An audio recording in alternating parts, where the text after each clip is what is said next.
Dr. Andrew Allen from Midwestern State University in Wichita Falls, and it's that time of the year again.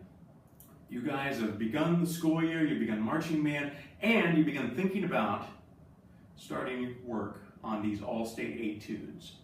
That was the first all-state etude for this coming year, for the 2017-2018 year, and it's a lovely one. As always, they usually like to give you a quote-unquote slow etude that you have to do some interesting counting in, and this is the number for that one for this year. So now that you've gotten a sense of what it sounds like, there's just a few things I'd like to alert you to in your preparations for this piece. Number one is counting. You do have to count the eighth note in this piece. You do have to count in this piece. Don't try to learn this piece from listening to my video or to any other videos and playing it back. You have to learn this yourself. You have to count it. So whatever counting system that you use, even though the key signature, the time signature says 2/4, we have 4 beats since the eighth note gets the beat. So whatever counting system that you use, if you need help, that's fine. Sit down and have your band director or your private instructor or someone else help you with the counting on this. It's going to make your life immeasurably easier as you start to prepare this.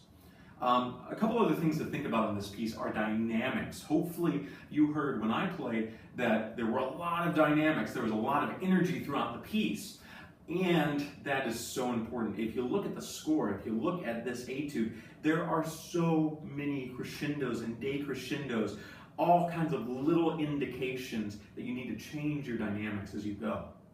Please pay attention to that. And if you think you're doing too much, you're probably not.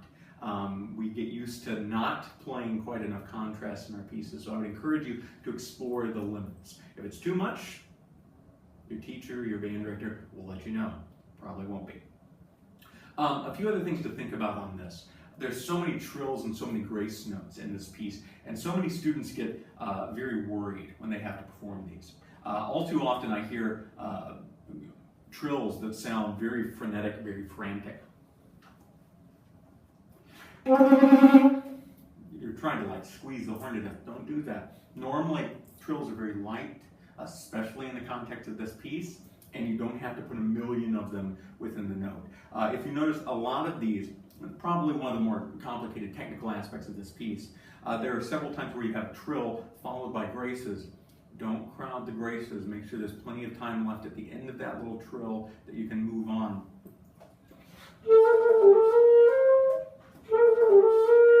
You notice I'm not going crazy on the trill. Just a few little trills, a little space where I'm just playing the note, and then I move on to the graces. Another thing along those lines, if you really need to leave the graces out when you first learn it, I wouldn't advise that. I would just say practice this slowly enough where the graces are going to be just as natural as any other part of the technique of this piece. Which I suppose leads me to a larger statement. Be very careful in the way that you practice this. I've seen many people spend months on these pieces and waste a lot of time. So first and most importantly, don't let this be the only thing you practice. If you're just practicing these etudes for 3 months, you're not making much progress as a saxophonist and as a musician, which is the point of the whole thing. So make sure that you're practicing your sound, make sure that you're practicing scales, make sure you're practicing other etudes, other repertoire as appropriate, because it's so important not to just win, but to become a better player and a better musician. Now, when you do practice these etudes, for many young saxophonists especially, these are quite difficult. So, use the method that I still use when I practice anything, especially something that's technically difficult. You always use a metronome. If you don't have a metronome, they sell wonderful metronomes for about $3 through the App Store for both Apple and Android phones, and I'm sure any other operating systems that exist. Make sure that you have a quality metronome and use it. How to use a metronome? If you're not entirely sure, talk to your band director, talk to your private teacher. But what I have to say is make sure that when you practice, you are starting anything very slowly.